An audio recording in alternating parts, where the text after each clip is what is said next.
May Jake, pero mabait. Laking probinsya po ako. Kaya po ako napasok sa sport na triathlon is because of yung personal, yung mga dynamics po namin ng lola ko, Tita Helen. So meron siyang talagang malalim na rason. And yun, tulad ng sabi nila, marami mga twists and turns na mangyayari sa amin lahat. So it's very exciting. And laking probinsya ako, so kaya po ako napunta sa Maynila dahil sa triathlon. And doon ko nakilala ulit si Bianca. Bianca? Bianca, okay. Kim, your role as Bianca Ako dito si Bianca.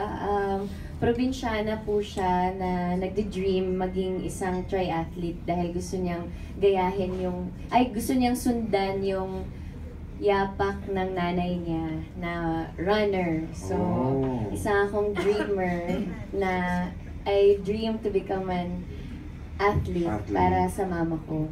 Parang she'll do everything para sa pamilya. Sino ba yung gumawa